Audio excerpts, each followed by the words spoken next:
Fala pessoal, sejam bem-vindos, começando mais um vídeo com muitas informações importantes. Mas antes, eu peço para que você se inscreva no canal, deixe o seu like e compartilhe o vídeo com o máximo de pessoas. Giro na tela e notícias a seguir.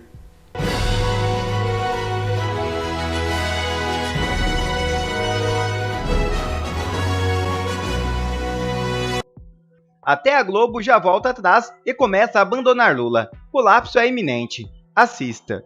A pergunta que eu mais escuto quando eu encontro alguém que me apoia ou que votou pra mim, ou uma pessoa que seja simplesmente esclarecida e não seja um zumbi militante da imprensa brasileira, a pergunta que eu quase sempre escuto é: Gustavo, e aí, tem salvação? Tem esperança? A minha resposta às vezes choca essas pessoas. Eu falo: nossa salvação será uma rápida destruição. E eu acho que muita gente já está entendendo. Se a destruição desse governo levasse muito tempo, provavelmente ela não seria perceptível ao ponto de causar uma reação imediata. Este governo, essa facção criminosa, está causando um processo de destruição econômico, social e estrutural no Brasil tão rápido.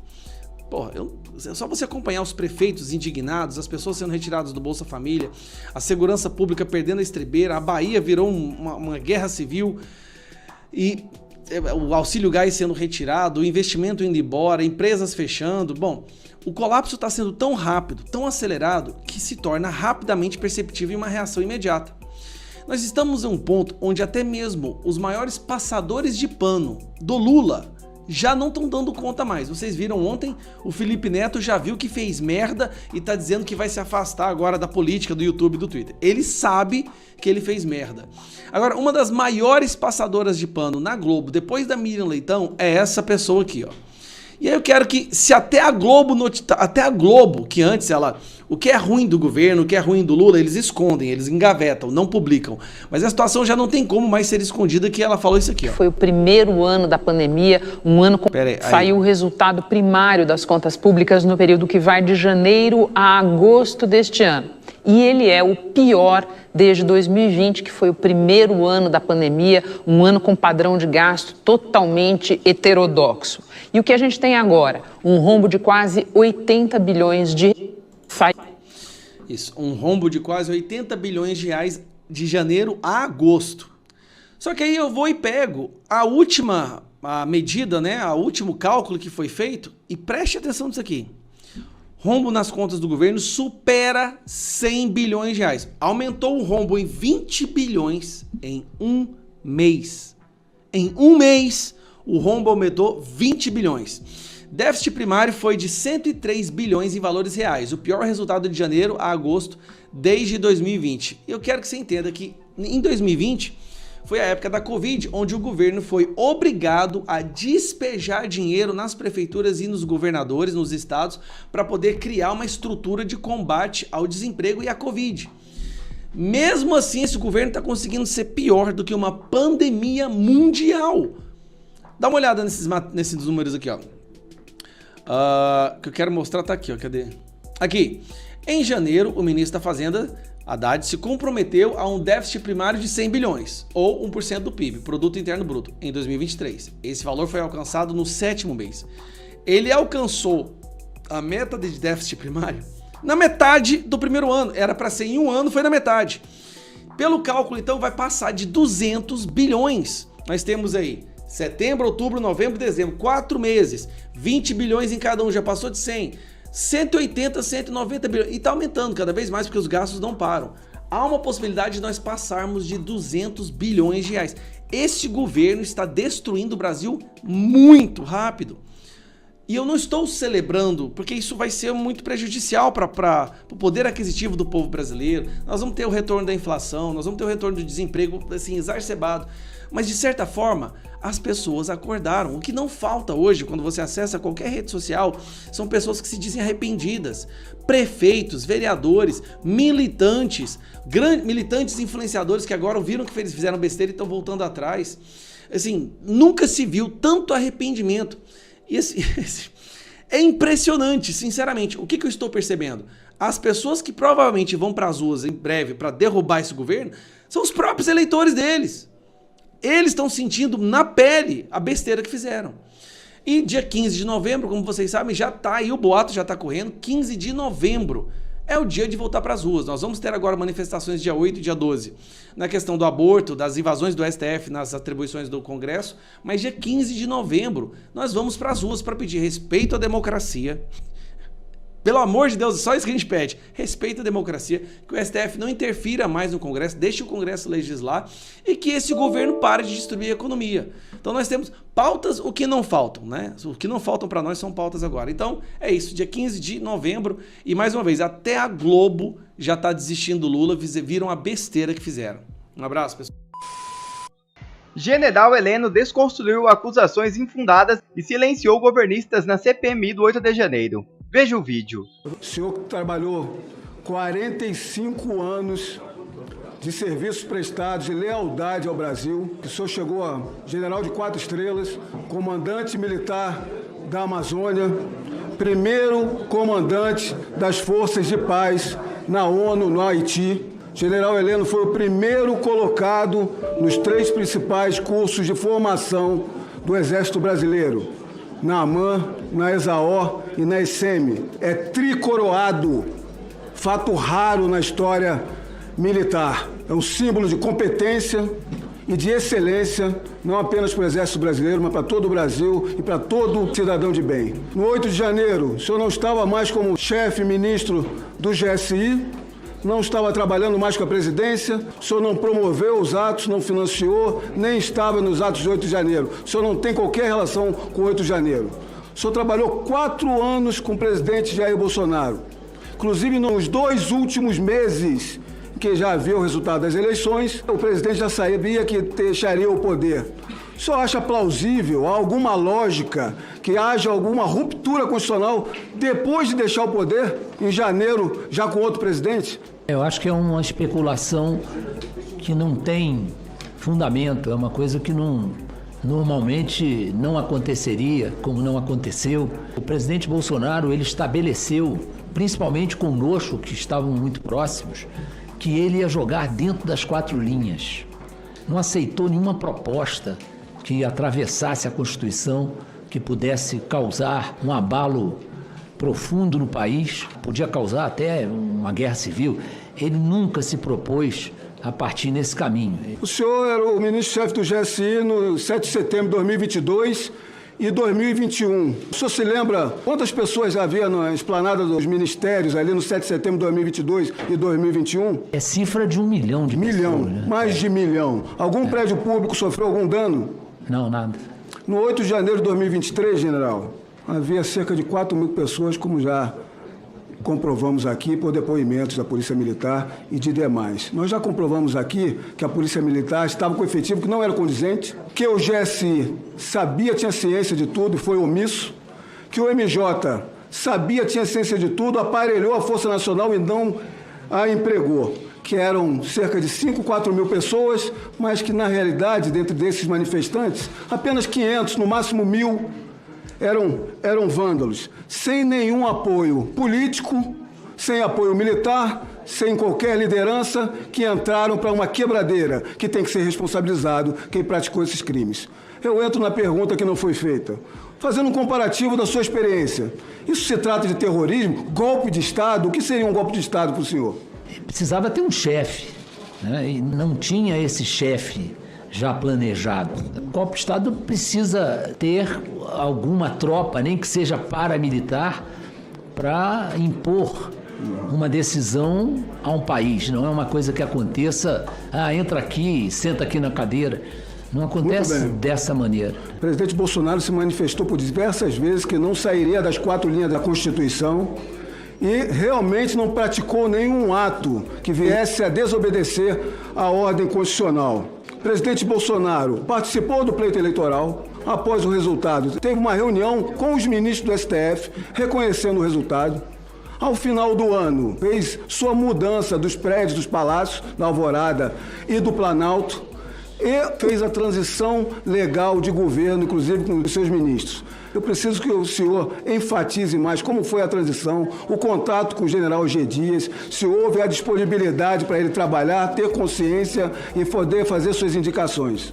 Eu pedi ao general Penteado que fizesse uma ligação com ele e dissesse que o palácio estava de portas abertas. Eu fiz questão de reiterar que o palácio estava aberto, que ele tinha liberdade de manobra, que ele podia escolher quem ele queria, com aquela limitação, porque o limite dessa escolha se dá aos DAS-4 e DAS-5. Menos 5% do efetivo do GS5. Menos de 5%, porque esse pessoal vem de órgãos de Estado. Imprensa americana em desespero. A direita deve voltar ao poder na América. Veja o vídeo. Durante muito tempo, a narrativa da esquerda reinou inconteste. Na imprensa, na lacrosfera, na doutrinação dentro da sala de aula, nos sindicatos. Não havia nenhuma outra voz que tivesse a mesma envergadura, poder, alcance que esse sistema que enfiava a goela abaixo essa narrativa da esquerda. Mas a internet, ela democratizou o mundo mais do que qualquer outra invenção. Ela deu voz a qualquer um. Ela deu voz à Dona Maria no Acre, ela deu voz ao Chico no Rio Grande do Sul, ela deu voz ao João da Bahia. Todos passaram a ter voz. E aquelas pessoas que verbalizavam o que a maioria pensava de uma maneira articulada, testemunhavam a sua voz ganhando força. Isso foi no mundo inteiro. Mas dois países se destacaram, onde realmente duas figuras surgiram que personificavam aquele momento de vontade de se libertar da narrativa. Nos Estados Unidos, foi o Donald Trump. No Brasil, foi o Bolsonaro. As redes sociais colocaram Donald Trump na presidência. O sistema revidou, derrubou Donald Trump e colocou o Joe Biden. Só que a diferença é que, antigamente, quando a esquerda dominava, não havia nenhuma voz para contestar. Agora, não só há voz para contestar, mas também há esse conduíte de informação que é a internet para divulgar as catástrofes que essa ideologia causa em qualquer nação na qual ela se posicione no poder. Os Estados Unidos, a situação é a seguinte: Biden já não tem chance de se reeleger. Os próprios democratas da esquerda americana já percebem isso. A própria imprensa já admite isso. E mesmo a imprensa batendo no Donald Trump nos últimos 4 anos, incansavelmente, assim como eles estão fazendo com o Bolsonaro, tentando prendê-lo, quase sendo preso, colocando como réu em processos absurdos, mesmo assim, a rejeição à esquerda lá é essa. E a imprensa americana está desesperada. Donald Trump já tem 10 pontos de diferença, praticamente, de Joe Biden. Ele nunca chegou a ter essa diferença durante as eleições contra Hillary Clinton. 10 pontos de diferença, com a imprensa batendo nele todos os dias e ele sem mandato para ter voz. E por que isso é importante? Primeiro, enquanto as redes sociais forem livres, enquanto as pessoas comuns tiverem voz, a esquerda continuará diminuindo e a direita vai aumentar. Mas o sistema no Brasil, percebendo o que está acontecendo, já está agindo. Não cometendo o mesmo erro que o americano, eles já tornaram Bolsonaro inelegível. Mesmo tornando o Bolsonaro inelegível, colocando ele em inúmeros inquéritos, esperando a troca do PGR agora para poder prendê-lo. Mesmo assim, o Bolsonaro não para de crescer. Hoje mesmo ele está em Fortaleza e provavelmente você já deve ter visto algum vídeo dele na frente de milhares de pessoas, tanto nas ruas quanto no local do evento. Onde ele vai? Milhares, às vezes centenas de milhares de pessoas que comparecem. Vêm de longe para poder vê-lo. Um homem comum, sem mandato, não é político, não é deputado agora. E está sendo perseguido por esse sistema. O medo desse sistema é que eles já perceberam que o número de pessoas que se libertaram do calabouço ideológico é muito maior do que eles haviam imaginado. Já não há a possibilidade de aprisionar essas pessoas novamente, porque uma vez que você tem contato com a luz, com a verdade, você não volta para a escuridão, você não volta para a mentira. A única coisa que resta para que eles façam aqui no Brasil, e já estão fazendo, é a censura absoluta, é a perseguição política escancarada. A gente vê isso através do STF, o Ministério Público Federal, inclusive, estão esperando apenas trocar o PGR para sair prendendo um monte de gente. Vai ter prisão de deputado federal, vai ter prisão de vereador, vai ter inquéritos e mais inquéritos. Isso tudo para defender o quê? A tal democracia relativa. Eles estão vendo o que está acontecendo nos Estados Unidos e que nos Estados Unidos, basicamente, Donald Trump já está vitorioso, já vai voltar para a presidência. para evitar que isso aconteça no Brasil, eles querem prender Bolsonaro e todos que apoiam Bolsonaro. Inclusive o próprio presidente do STF disse que eles derrotaram o bolsonarismo. Essa verdade é que eles sabem que não derrotaram. Não basta derrotar, eles têm que aniquilar. Para viver numa democracia, para ter a tal pluralidade de ideias que eles tanto defenderam ao longo da sua existência, quem pensa diferente tem que ser aniquilado. Tem que rotular quem pensa diferente com discurso de ódio, racismo, machismo, transfobia, homofobia. Tem que destruir aquela pessoa por completo para que o resto da população não sinta pena, não sinta vontade de defender esses indivíduos que serão agora aniquilados. Eu posso estar na linha, e muito provavelmente estou. Eu só peço que o número de pessoas que estão esclarecidas não parem de falar, não parem de ir às ruas, porque essa batalha, se nós não travarmos, é o legado que a gente vai deixar para os nossos filhos. Já outra notícia na tela. Em carta, militares saem em defesa de ex-comandante da Marinha citado em delação. É isso mesmo. O almirante Almir Garnier, ex-comandante da Marinha, recebeu o apoio de colegas que se formaram com ele em 1976 na Escola Naval. Em carta que circula entre os militares, a turma diz que Garnier enfrenta acusações lançadas ao vento e dizem acreditar na sua inocência. As acusações contra o almirante Garnier são lançadas aos ventos por estarem baseadas em assuntos sob segredo de justiça, o que torna impossível comprová-las, ou baseadas em assuntos sob segredo de justiça, contradizê-las. Pior, os envolvidos são tolhidos de se manifestar pelo mesmo segredo conferido aos seus depoimentos, enquanto desinformação graça solta, diz o manifesto. O conteúdo da mensagem foi confirmado à CNN por 2 oficiais. Em colaboração premiada, o tenente-coronel Mauro Cid disse à Polícia Federal que após a derrota nas eleições, o presidente Jair Bolsonaro se reuniu com o comandante das forças para discutir um plano para não deixar o poder. Garnier, então comandante da Marinha, teria apoiado o intento e colocado a tropa à disposição. O general Freire Gomes, comandante do Exército, teria rejeitado a proposta. Pessoas próximas a Garnier alegam que o ex-comandante, embora deixasse claro sua preferência política, jamais discutiu com a cúpula da Marinha uma proposta de golpe. Outra notícia já na tela. A manifestação do Exército Brasileiro após Moraes tomar passaporte, arma e congelar bens de general. O alvo da 18ª fase da Operação Lesa Pátria foi o general da reserva do Exército, Ridalto Lúcio Fernandes. Ele aparece em vídeos durante os atos do 8 de janeiro deste ano. A Polícia Federal informou que na operação foi cumprido um mandato de busca e apreensão determinado pelo ministro Alexandre de Moraes do Supremo Tribunal Federal e que foi determinado o bloqueio de ativos e valores do general. Diante disso, muitos esperavam uma manifestação contundente do Exército. Porém, o que se viu foi um verdadeiro vexame. Em nota, o Centro de Comunicação Social do Exército informou que o general Ridalto encontra-se na reserva e não ocupa cargo ou desempenha função na força.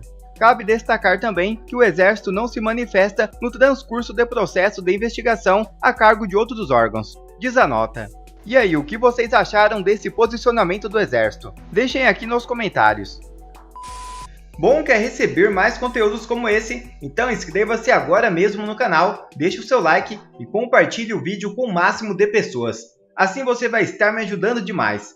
Fico por aqui, um forte abraço e que Deus abençoe a todos. Brasil acima de tudo e Deus acima de todos.